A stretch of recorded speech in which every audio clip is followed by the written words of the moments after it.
Three cold cases finally solved in 2026. The DNA breakthroughs for decades. They believed they had outrun the past. They built new lives. They attended weddings. They bounced grandchildren on their knees. They stood in grocery store lines next to the very people who once searched for them in police sketches. They thought time was a shield, but they forgot one thing. They left a part of themselves behind. A strand of hair, a drop of blood, a single cell trapped under a victim's fingernails. And in 2026, science came looking for it. This is the story of three cold cases that refused to die. Three families who waited decades for answers. And three killers who learned the same lesson. DNA never forgets. Case 1. The girl who had no name. October 12, 1980. Riverside County, California. A quiet hiking trail just off the Santa Ana River. A jogger veered off the path to adjust her shoe and noticed something half hidden in the brush. It was a body. Young. Female. No purse. No ID. No witnesses. The autopsy revealed signs of struggle. Defensive wounds. Skin beneath her fingernails that didn't belong to her. Detectives processed the scene carefully. They lifted fingerprints, but there was no match. She had no missing persons report tied to her description. No dental records match. No name. For decades, she existed in the system as Riverside Jane Doe.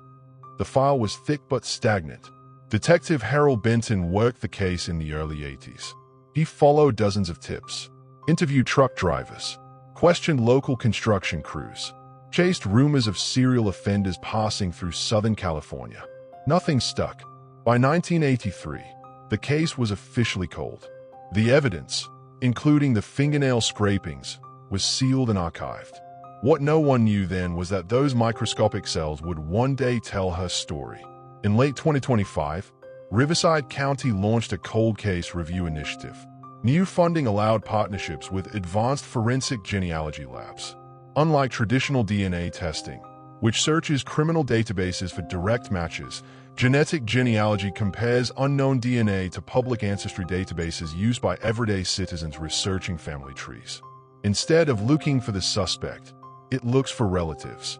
When forensic analysts extracted DNA from the preserved fingernail scrapings, they weren't optimistic.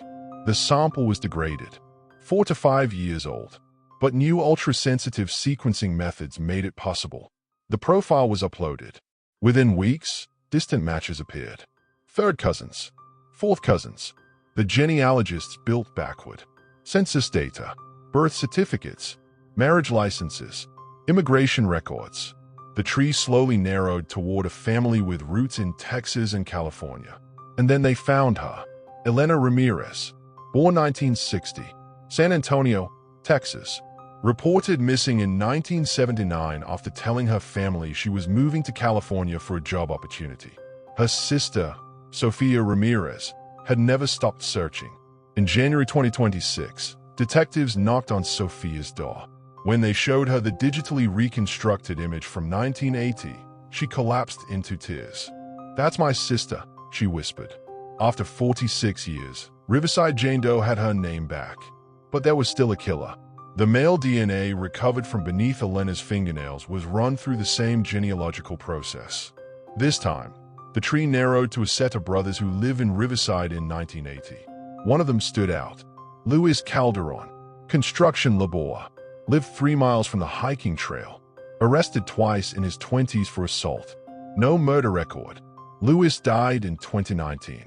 Detectives obtained a preserved blood sample from a DUI arrest in 1991. The lab comparison was definitive. The probability of coincidence was less than 1 in 10 trillion. Luis Calderon killed Elena Ramirez. He had lived nearly 4 decades free. He married, had children, worked union jobs. His family expressed shock when authorities announced the findings in 2026. But for Elena's family, the truth, even delayed, was a form of justice. At a press conference, Sofia held up a framed photograph of Elena smiling in a sunflower field. "She was never just a body," Sofia said. "She was my sister." Pause. Science didn't just solve a case. It restored a name. Case 2, The Good Neighbor. Lakewood, Ohio. August 1994. The Holloway home sat on a quiet residential street lined with maple trees. Thomas and Margaret Holloway were well known in the neighborhood. Friendly, reliable, the kind of couple who handed out full-size candy bars on Halloween. One night, just after midnight, someone entered their home. There were no signs of forced entry.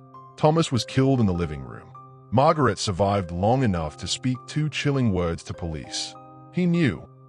She slipped into a coma and died 3 days later. Investigators found a tiny smear of blood on a broken lamp. It wasn't Thomas's. It wasn't Margaret's. But in 1994, the technology to fully process it didn't exist. The case stalled. For 30 years, the neighborhood whispered theories. Was it random? Was it someone they knew?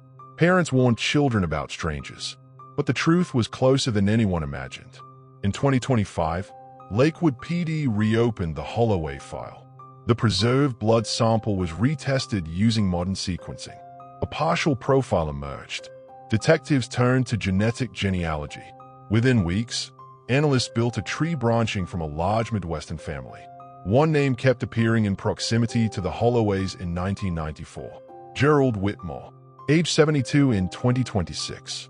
Retired insurance adjuster. Church volunteer. Lived 3 miles from the Holloway home at the time of the murders. Gerald had once done minor repair work in the Holloway house 2 years before the crime. He knew the layout. He knew the spare key location.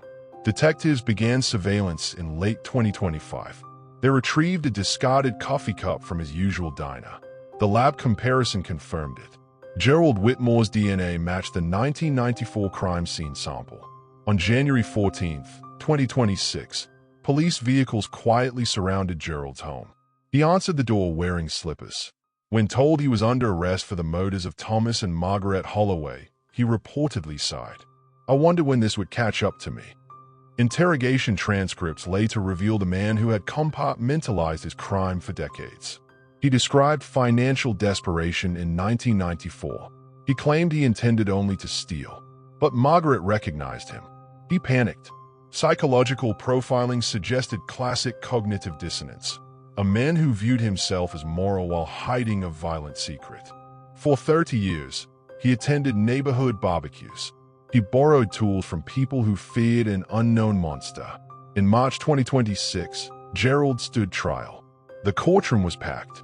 Prosecutors laid out the DNA evidence in clear terms for the jury. Expert witnesses explained how genetic genealogy narrowed the suspect pool and how direct comparison sealed the case. Defense attorneys argued contamination, statistical anomalies, but the lab reports were airtight. After 6 hours of deliberation, the jury returned, guilty on all counts. At sentencing, the Holloway's niece addressed the court.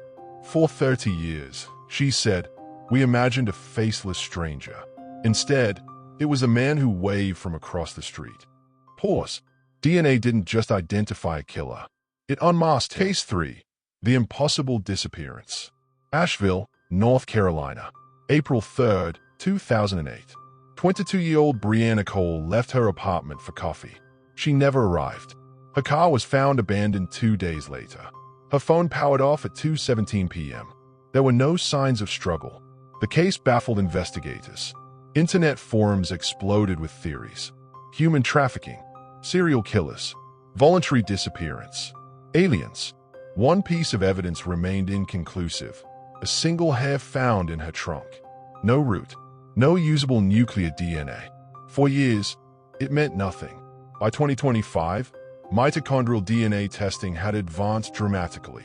Even hair shafts without roots could yield usable maternal lineage data. The hair was retested. It did not belong to Brianna. It matched a genetic line connected to her former boyfriend, Eric Dawson. Eric had an alibi in 2008. Work surveillance confirmed he clocked in that morning. But phone records reanalyzed in 2026 showed his device ping near the grocery store parking lot where Brianna's car was found. Under questioning, Eric denied involvement.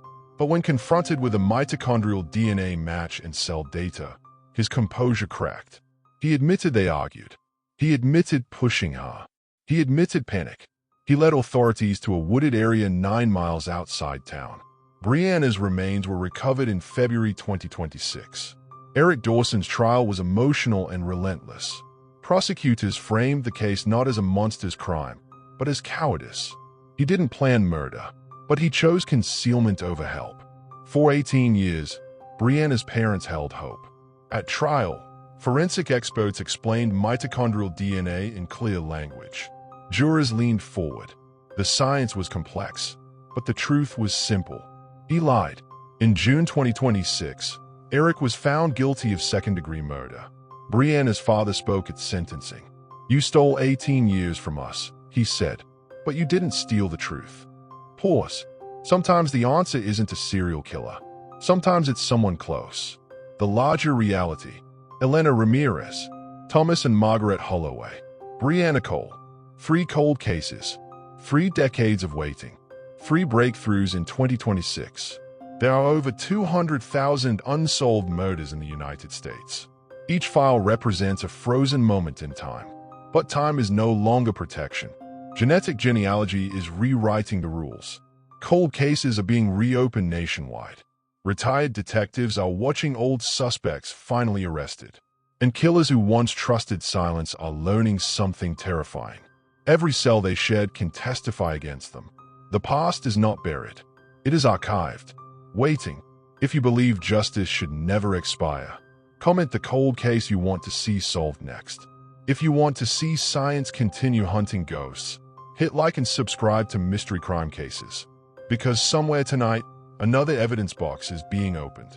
And somewhere else, someone who thought they got away with it just ran out of time.